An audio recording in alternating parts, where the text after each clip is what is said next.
Good morning students. എല്ലാവർക്കും അടിസ്ഥാന ശാസ്ത്രത്തിന്റെ ഒരു പുതിയ ക്ലാസ്സിലേക്ക് സ്വാഗതം. എല്ലാ കൂട്ടുകാരും ഇപ്പൊ ക്ലാസ് കേൾക്കാനായിട്ട് തയ്യാറായിട്ടിരിക്കുകയാണല്ലേ? നല്ല എനർജി ഇല്ലേ നിങ്ങക്ക്? നല്ല ഭക്ഷണം കഴിച്ച് നല്ല ഉഷാറായിട്ട് ക്ലാസ് കേൾക്കാവും. അപ്പോ ഇന്നത്തെ ക്ലാസ്സിലേക്ക് കടക്കുന്നതിന് മുന്നേ ആയിട്ട് ഞാൻ നിങ്ങളുടെ ഉള്ളിലേക്ക് ചോദ്യം ഇട്ട് തരാം. നിങ്ങളുടെ മുന്നിലേക്ക് മറ്റൊന്നുമല്ല, ഒരു ചിന്തിക്കേണ്ട ഒരു ചോദ്യം കേട്ടോ. നമ്മുടെ കൈ തൊട്ടപ്പുറത്തെ ക്ലാസ്സിലെ കുട്ടി അവൻ എവിടുന്ന് വായിച്ചിട്ടുള്ള സംശയമാണ്. വായിച്ചത് ഇങ്ങനെയാണ്: പുരുഷനിലെ ഒരു സമയം ഒരു ബീജോത്പാദന കോശത്ത് നിന്ന് 4 ബീജം ഉണ്ടാകുന്നു പറഞ്ഞു. പഠിച്ച കാര്യമാണ് അല്ലെ? അതിന്റെ കൂടെ തന്നെ അവൻ വായിച്ച കാര്യമാണ്, എന്നാൽ സ്ത്രീകളിലെ അവരുടെ ബീജോത്പാദന കോശങ്ങളിൽ നിന്ന് ഒരൊറ്റ അണ്ഡം മാത്രമേ ഉൽപ്പാദിപ്പിക്കുന്നുള്ളൂ എന്നുള്ളത് അതിനെവിടെയോ വായിച്ചു കേട്ടിട്ടുണ്ട്. അവൻ ചോദിക്കാതെ എന്താണ്, സ്ത്രീയും പുരുഷനും ഒരുപോലെയല്ലേ? രണ്ടുപേരിലും 46 ക്രോമസോം ഉള്ള ബീജോത്പാദന കോശങ്ങളില്ലേ?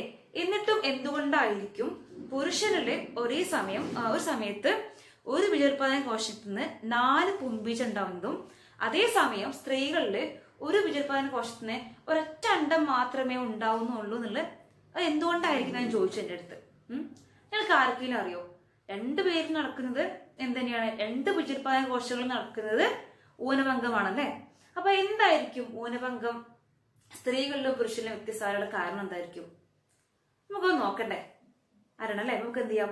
ഇന്ന് ചർച്ച ചെയ്യുന്ന ഒരു കുഞ്ഞു പാഠഭാഗമാണ് ഊനഭംഗം സ്ത്രീകള്. അപ്പൊ കഴിഞ്ഞ ക്ലാസ്സിൽ ഞങ്ങൾ ഊനഭംഗം പുരുഷനിൽ പഠിച്ചു കഴിഞ്ഞിട്ടുണ്ട്. ഇന്ന് ചർച്ച ചെയ്യേണ്ട പാഠഭാഗമാണ് സ്ത്രീകളിൽ കാണുന്ന ഊനഭംഗം എങ്ങനെയാണെന്നുള്ളത്. നോക്കാം.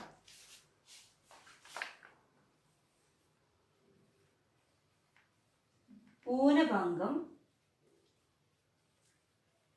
സ്ത്രീകളിൽ.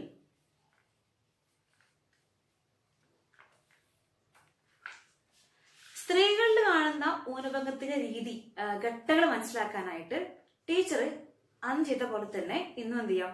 ഒരു ചിത്രീകരണം കാണിക്കാം. പക്ഷെ ഇത് കുറച്ചുകൂടി നിങ്ങൾ സൂക്ഷ്മമായിട്ട് നിരീക്ഷിച്ചാൽ മാത്രമേ ഇതിൽ എങ്ങനെയാണ് നേരത്തെ 4 പുംബീജമുണ്ടായ സ്ഥാനത്ത് ഇവിടെ എങ്ങനെയാണ്, എന്തുകൊണ്ടാണ് ഒരൊറ്റ അണ്ഡം ഉണ്ടാകുന്നത് എന്നതിന്റെ ഉത്തരം കിട്ടുള്ളൂ. അപ്പോൾ ടീച്ചർ കാണിക്കുന്ന ആ ചിത്രീകരണം വളരെ സൂക്ഷ്മമായിട്ട് നിരീക്ഷിക്കണം. എന്നിട്ട് അതിനുള്ള ഉത്തരം കണ്ടെത്താൻ പറ്റും. നിങ്ങൾ എന്ത് ചെയ്യാം? ഒന്ന് നോക്കുക കേട്ടോ.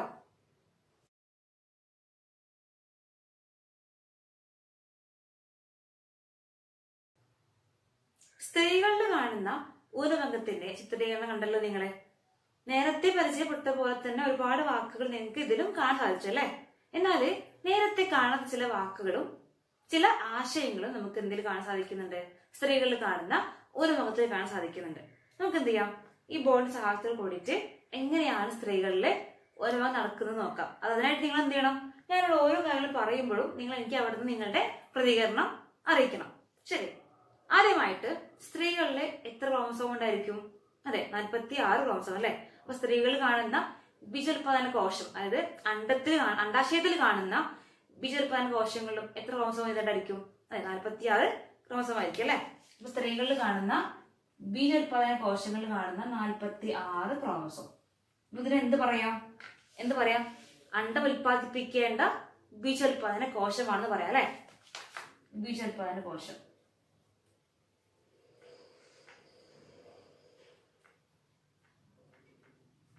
ബീജോത്പാദന കോശം. ഇനി പറയൂ, എന്ത് സംഭവിക്കും ഇവിടെ? അതെ, ഊനഭംഗം നടക്കണം അല്ലെ? ഊനഭംഗം നടക്കുമ്പോ എത്ര കോശം ഉണ്ടായിരിക്കും? അതെ, 2 കോശമായിരിക്കും. എങ്ങനെയൊക്കെ ഉണ്ടാവുക? ഊനഭംഗം നടന്നിട്ട് 2 കോശങ്ങൾ ഉണ്ടാവുന്നുണ്ട് അല്ലെ? 2 കോശങ്ങൾ. ഓക്കെ, ഇനി അടുത്ത ഘട്ടം എന്തായിരിക്കും? ഇതിപ്പോ ഊനഭംഗം 1 ആണല്ലേ? ഊനഭംഗം 1. അടുത്ത ഘട്ടം എന്തായിരിക്കും? അതെ, വീണ്ടും ഇതിന് ഊനഭംഗം 2 സംഭവിക്കണം. നോക്കാം നമുക്ക് എങ്ങനെ ഉണ്ടാവുന്നുള്ളത്. ഊനഭംഗം 2 കേട്ടോ. 23 ക്രോമസോം ഉള്ള ഒരു കോശം, 23 ക്രോമസോം ഉള്ള അടുത്തത്. ഇനി ഇതിന് നടക്കണ്ട ഊനഭംഗം 2. കണ്ടോളൂ.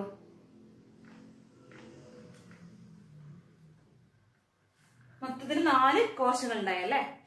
അപ്പോ ഈ സ്റ്റെപ്പിനെ വിളിക്കുന്ന പേരാണ് ഊനഭംഗം 2. ടീച്ചർ ഇവിടെ വളരെ വൃത്തിയായിട്ട് നിങ്ങൾക്ക് മനസ്സിലാവുന്നതായിരിക്കും അല്ലെ. 4 കോശങ്ങൾ ഇത് കാണിക്കുന്നുണ്ട്. ആദ്യം 46 ക്രോമസോമുള്ള ബീജോത്പാദന കോശം, അവയ്ക്ക് വിഭജനം നടന്നിട്ട് എന്തുണ്ടാവുന്നുണ്ട്? 23 ക്രോമസോമുള്ള 2 വ്യത്യസ്ത വലുപ്പത്തിൽ ഇവിടെ കാണിച്ചിട്ടുണ്ട് അല്ലെ. ഒരു 23 വലുപ്പത്തിലുള്ള കോശം കുറച്ച് വലുതാണെങ്കിൽ മറ്റേ കുറച്ച് ചെറുതാണ്. അപ്പൊ നിങ്ങളുടെ പാഠപുസ്തകത്തിലും നിങ്ങൾ കണ്ട ചിത്രീകരണത്തിലും ഒരെണ്ണത്തിന് പ്രത്യേകത കാണിക്കുന്നുണ്ട്, ഒരു ചുവപ്പ് നിറത്തിൽ കാണിക്കുന്നുണ്ട്. അവിടെ എന്താ മാർക്ക് ചെയ്തിട്ടുള്ളത്? Very good. എന്താണ്? പോളാർ ബോഡികൾ അല്ലെ. വീണ്ടും ഒരു നടന്നിട്ട് ടീച്ചർ ഇവിടെയും ഇത് വലുതായി വരച്ചിട്ടുണ്ട്, ഈ ബാക്കിയുള്ള ഈ 3 വരച്ചിട്ടുണ്ട്, ചെറുതായി വരച്ചിട്ടുണ്ട്. അപ്പൊ അതും തന്നെയാണ് നേരത്തെ പറഞ്ഞ പോളാർ ബോഡികളാണ് അല്ലെ. പോളാർ ബോഡികൾ, പോളാർ ബോഡികൾ. ഇനി പറയൂ, നേരത്തെ നമ്മൾ പുരുഷനിൽ കണ്ടിട്ടുള്ള അതുപോലെയാണോ സ്ത്രീകളിൽ കാണുന്ന ഊനഭംഗം? അല്ല അല്ലെ. ഇവിടെ നമുക്ക് ഒരൊറ്റ അണ്ടം മാത്രമേ കിട്ടുന്നുള്ളൂ, ഒരൊറ്റ അണ്ടം. ബാക്കി 3 എണ്ണം എന്തായി പോയിട്ടുണ്ട്? വെരി ഗുഡ്, പോളാർ ബോഡിയിൽ മാറിയിട്ടല്ലേ. അപ്പൊ സ്ത്രീകളിൽ കാണുന്ന മൊത്തം ഇവിടെ ഉണ്ടാവേണ്ട 4 കോശങ്ങളില് ഒരു കോശം മാത്രമേ എന്തായി മാറുന്നുള്ളൂ? അണ്ടമായിട്ട് മാറുന്നുള്ളൂ. ബാക്കി 3 എണ്ണം എന്തായി മാറുന്നുണ്ട്? ബീജോത്പാദന പ്രക്രിയ ശേഷി ഇല്ലാത്ത, അതായത് പ്രത്യുൽപാദന ശേഷി ഇല്ലാത്ത പോളാർ ബോഡിയിൽ മാറുന്നുണ്ട്. മനസ്സിലായോ നിങ്ങൾക്ക്? ആ വ്യത്യാസം മനസ്സിലായോ? അപ്പൊ ടീച്ചർ ഇവിടെ ചെറുതാക്കി വരച്ചതിന്റെ കാരണം ആ ചെറുതാക്കി വരച്ചിട്ടുള്ള ഈ 4 കോശങ്ങൾ എന്തായിട്ട് മാറിയിട്ടുണ്ട്? പോളാർ ബോഡിയായിട്ട് മാറിയിട്ടുണ്ട്. ഓക്കെ, ശരിക്കും പറഞ്ഞാൽ നമുക്ക് ഇതിന് മനസ്സിലാക്കേണ്ട കാര്യങ്ങള് ഒരൊറ്റ അണ്ടവും ബാക്കി 3 പോളാർ ബോഡിയുമാണ് ഒരു സമയം സ്ത്രീകളുള്ള ഊനഭംഗത്ത് സംഭവിക്കുന്നത്. അപ്പൊ സ്ത്രീകളിൽ കാണുന്ന അണ്ടം ഉൽപ്പാദിപ്പിക്കേണ്ട അണ്ടാശയത്തില് അവിടെയുള്ള ബീജോത്പാദന കോശങ്ങളില് ഊനഭംഗം നടക്കുമ്പോൾ അവിടെ ഉണ്ടാവുന്നത് ഒരൊറ്റ അണ്ടവും ബാക്കി 3 എണ്ണം എന്താണ്? അതെ, പോളാർ ബോഡികളാണ്. മനസ്സിലായ കൂട്ടുകാർക്ക്? ഒന്നും കൂടി പറയാം. സ്ത്രീകളിൽ കാണുന്ന ഊനഭംഗമാണ് നമ്മൾ ചർച്ച ചെയ്തുകൊണ്ടിരിക്കുന്നത്. സ്ത്രീകളിൽ കാണുന്ന അണ്ടാശയത്തിൽ കാണുന്ന ബീജം ഉൽപ്പാദിപ്പിക്കുന്ന കോശം, അതായത് ബീജോത്പാദന കോശങ്ങൾ, അവയിൽ കാണുന്ന ക്രോമസോം സംഖ്യ 46 ആണ്. തർക്കമില്ലല്ലോ? ഇല്ല. ഇനി ഇവർക്ക് എന്ത് സംഭവിക്കണം? ഊനഭംഗം 1ഉം 2ഉം ക്രമമായിട്ട് നടക്കണം അല്ലെ. അപ്പൊ ഊനഭംഗം 1 നടക്കുമ്പോൾ അവയിൽ 2 കോശങ്ങൾ ഉണ്ടാവുന്നു, 23 ക്രോമസോമുള്ള 2 കോശങ്ങൾ. പക്ഷെ ഒരെണ്ണം മാത്രമേ പ്രത്യുൽപാദന ശേഷിയുള്ളൂ. ബാക്കി ഒരെണ്ണം എന്തായി മാറിയിട്ടുണ്ട്? പോളാർ ബോഡിയും മാറിയിട്ടുണ്ട്. രണ്ടാമതായിട്ട് ഊനഭംഗം 2 നടക്കണം, അഥവാ അത് എന്തിനു തുല്യമാണ്? ക്രമഭംഗത്തിന് തുല്യമാണ്. അപ്പൊ ഊനഭംഗം 1 ശരിക്കും നടന്നു കഴിഞ്ഞു, ഊനഭംഗം 2 നടക്കുന്നത് ക്രമഭംഗമാണ് അല്ലെ. അപ്പൊ എന്ത് സംഭവിക്കുന്നുണ്ട്? 23 കോശങ്ങളിലുള്ള ഈ മാതൃകോശം വിഭജിച്ചിട്ട് 2 കോശങ്ങളായി മാറുന്നുണ്ട്, 2 മാറുന്നുണ്ട് അല്ലെ. അവർക്കിട സംഖ്യ എത്ര തന്നെയാണ്? 23 ആണ്. പക്ഷെ അവിടെയും നേരത്തെ നമ്മൾ ഒരു പോളാർ ബോഡി സ്ഥലത്ത് ഇപ്പൊ എത്ര പോളാർ ബോഡിയായി? ഇവിടെയുള്ള ഒരു കോശത്തിന് ഒരു പോളാർ ബോഡിയും നേരത്തെ ഉണ്ടായിരുന്ന പോളാർ ബോഡിയിൽ നിന്ന് 2 പോളാർ ബോഡിയും ഉണ്ടായിട്ടുണ്ട്. മൊത്തത്തില് 3 പോളാർ ബോഡിയും അവസാനമായിട്ട് ബാക്കിയായത് ഒരൊറ്റ അണ്ടവും മാത്രമാണ്. അപ്പൊ ഇതാണ് സ്ത്രീകളിൽ കാണുന്ന ഊനഭംഗം. നമുക്ക് എന്ത് മനസ്സിലാക്കാൻ സാധിക്കുന്നത്? ഇവിടെ ഒരു അണ്ടവും ബാക്കി 3 പോളാർ ബോഡിയുമാണ്. നമുക്ക് എന്ത് ചെയ്താം? 1:3 എന്നതല്ലേ, 1:3 അനുപാതത്തിലാണ് ഇവിടെ ഉണ്ടാവേണ്ട അണ്ടത്തിന്റെയും പോളാർ ബോഡിയും അനുപാതം പറയുന്നത്. മനസ്സിലായോ?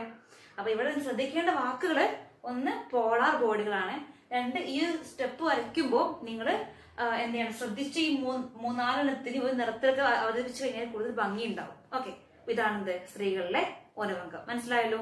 മനസ്സിലായി കഴിഞ്ഞാൽ ഉടനെ എന്ത് ചെയ്യാം? ഇത് നിങ്ങളുടെ പാഠപുസ്തകത്തിലേക്ക് വരച്ചെടുക്കുക. ഇതോടുകൂടി സ്ത്രീകളിൽ കാണുന്ന ഊനഭംഗം കൃത്യമായി മനസ്സിലായെന്ന് ഞാൻ വിചാരിക്കുകയാണ്. എങ്കിൽ നിങ്ങൾക്ക് ഒരു പ്രവർത്തനം തരാം. ഞാൻ നിങ്ങളുടെ കൂട്ടുകാരുമായി ചർച്ച ചെയ്തിട്ട് സ്ത്രീകളിലെയും പുരുഷനിലെയും ഊനഭംഗത്തിന്റെ വ്യത്യാസങ്ങളും സാമ്യതകളും നിങ്ങൾ എന്ത് ചെയ്യുക? ഒരു കുറിപ്പായി തയ്യാറാക്കുക. അപ്പൊ ഒരൊറ്റ തലക്കെട്ട് കൊടുത്താൽ മതി. തലക്കെട്ട് എന്താണ്? അതെ, ഊനഭംഗം. അപ്പൊ അതിന് താഴെ നിങ്ങൾ എഴുതേണ്ട കാര്യങ്ങൾ എന്താണ് ഊനഭംഗം, സ്ത്രീകളിലും പുരുഷനിലും എങ്ങനെയാണ് ഊനഭംഗം നടക്കുന്നത്, അവിടെ എത്ര പോളാർ ബോഡി ഉണ്ടാവുന്നുണ്ട്, എത്ര അണ്ടം ഉണ്ടാവുന്നുണ്ട്, എത്ര പുംബിജം ഉണ്ടാവുന്നുണ്ട്, അതുള്ള വ്യത്യാസങ്ങൾ എന്തൊക്കെയാണ്, സാമ്യതകൾ എന്തൊക്കെയാണ് എന്നൊക്കെ കൃത്യമായിട്ട് ഒരു വിശകലനക്കുറിപ്പ് നിങ്ങൾ തയ്യാറാക്കണം. ശരി, അപ്പൊ നിങ്ങൾ എന്ത് ചെയ്യുക? കൂട്ടുകാരെ ചർച്ച ചെയ്തിട്ട് ഊനഭംഗം തലക്കെട്ട് കൊടുക്കുക. എന്നിട്ട് താഴെ നിങ്ങൾ സ്ത്രീകളുടെയും പുരുഷന്റെയും കാണുന്ന ഊനഭംഗത്തെ കുറിച്ചൊരു വിശകലനക്കുറിപ്പ് തയ്യാറാക്കുക. മിയോസിസ് അഥവാ ഊനഭംഗം. ബീജകോശങ്ങൾ രൂപപ്പെടുന്ന കോശവിഭജന രീതിയാണ് ഊനഭംഗം. ലൈംഗിക അവയവങ്ങളിലെ ബീജോത്പാദക കോശങ്ങളിലാണ് ഊനഭംഗം നടക്കുന്നത്.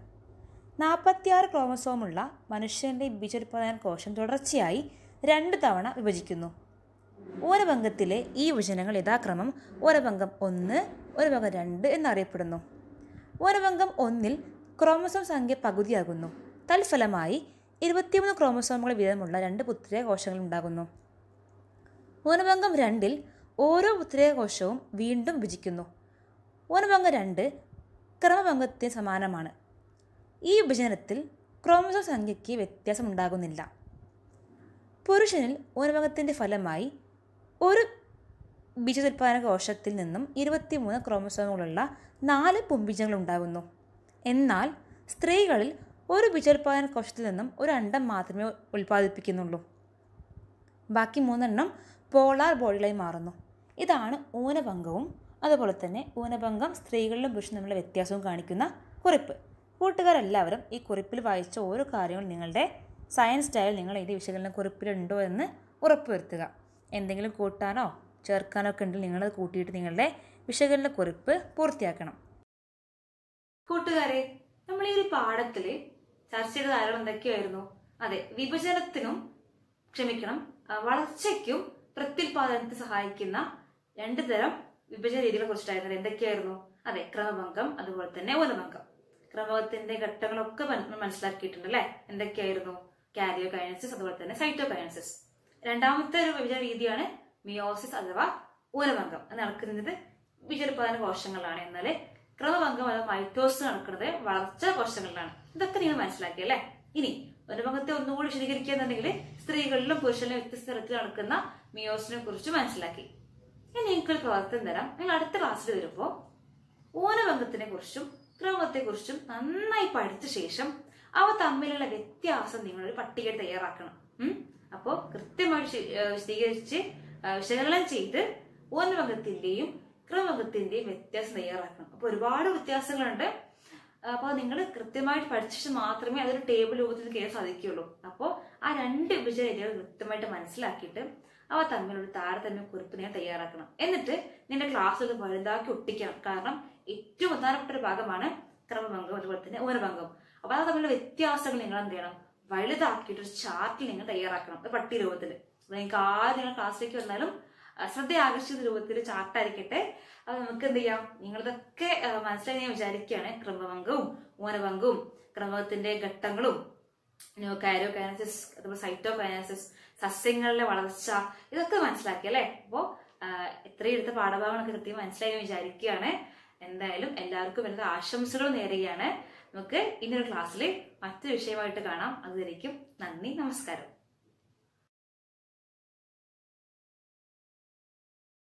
Have you ever wondered why children do not look exactly like their parents, or why some siblings look so different from each other?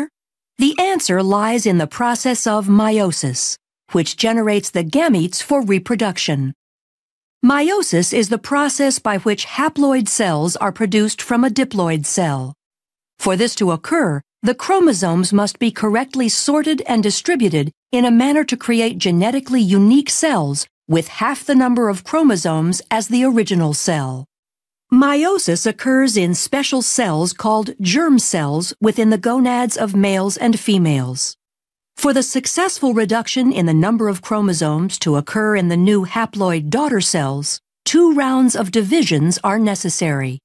These divisions are termed meiosis I and meiosis II. Although the processes of mitosis and meiosis look similar, there are a few major differences. One obvious difference is that mitosis results in 2 diploid daughter cells, and meiosis results in 4 haploid cells. As in mitosis, meiosis begins after a cell has successfully completed the G1, S, and G2 stages of interphase. During the S phase of interphase, the DNA is replicated, producing 2 copies of each chromosome called sister chromatids. The paired centrioles in the cytoplasm duplicate and begin extending microtubules that will form the meiotic spindle. Sister chromatids remain attached at the centromere and condense as the cell enters prophase 1 of meiosis. Up to this point, the cell looks similar to mitosis. But two events occur in meiosis that do not occur in mitosis and lead to genetic diversity. The first event occurs during prophase 1, when homologous pairs of sister chromatids lie side by side in a process called synapsis, forming a tetrad or bivalent. The homologous chromosomes share similar but not necessarily identical genes. Once this structure is formed, the second event, called crossing over, can occur. During crossing over, a physical exchange between chromosome segments of non-sister chromatids occurs, increasing genetic diversity. Prophase 1 concludes with the fragmentation of the nuclear envelope as the duplicated centriole pairs move to opposite poles of the cell. As they move, the centrioles extend spindle fibers, forming the meiotic spindle. In prometaphase 1, with the paired centrioles in place, the meiotic spindle is fully formed. The sister chromatids attach to the spindle fibers by their kinetochores. Here, another key difference between mitosis and meiosis occurs. Because of synapsis and crossing over in meiosis, homologous chromosomes remain aligned, so that a pair of sister chromatids is attached to only one pole by the kinetochore microtubules. In mitosis, each sister chromatid is attached to a spindle fiber. The fibers originate from opposite poles. During metaphase 1, bivalents randomly align along the metaphase plate. Due to independent assortment, this alignment is random and adds to genetic diversity. In anaphase 1, the homologous chromosomes separate and move toward opposite poles. Meiosis 1 ends with telophase 1, when the chromosomes decondense and the nuclear envelope reforms. Cytokinesis separates the cytoplasmic material, and the two daughter cells are separated by a cleavage furrow. Since the final product of meiosis 1 is two haploid cells, meiosis 2 begins without the chromosomes going through another round of DNA replication. Centrioles again duplicate and begin moving to opposite poles of each cell. In prophase 2, the sister chromatids condense while the spindle starts to form as the nuclear envelope disappears. In prometaphase 2, the sister chromatids attach to the spindle by kinetochore microtubules, with sister chromatids attached to opposite poles. The spindle aligns the sister chromatids along the metaphase plate during metaphase 2. During anaphase 2, sister chromatids separate and individual chromosomes move toward the poles. The entire process ends with telophase 2, as the chromosomes decondense and the nuclear envelope reforms. Cytokinesis occurs, and cleavage furrows separate the two daughter cells into 4 haploid daughter cells. The haploid daughter cells will specialize into gametes, either sperm or egg. These fuse in fertilization to form a zygote, which will grow into a child. The child receives half its chromosomes from its mother and half from its father. Because men and women produce millions of gametes, and the selection of gametes in fertilization is random, this contributes to genetic diversity. This explains why a child isn't identical to either parent. But why aren't siblings identical? The diversity comes from several sources. In prophase 1, non-sister chromatids can exchange DNA through crossing over, increasing the genetic diversity of individual chromatids. In addition to crossing over, in metaphase 1, the pairs of homologous chromosomes align independently along the metaphase plate and sort independently into the daughter cells. This process, called independent assortment, produces 4 genetically distinct haploid gametes. As the total number of chromosomes increases in an organism, the number of genetically distinct gametes increases by 2 to the nth power. This means an organism with n equals 3 can produce 8 unique gametes. For humans where n equals 23, there are 2 to the 23rd power unique gametes formed, or over 1 million different possible combinations. The combination of independent assortment, crossing over, and the random pairing of gametes during sexual reproduction increases genetic diversity and explains why a child will not look exactly like his or her parents or siblings.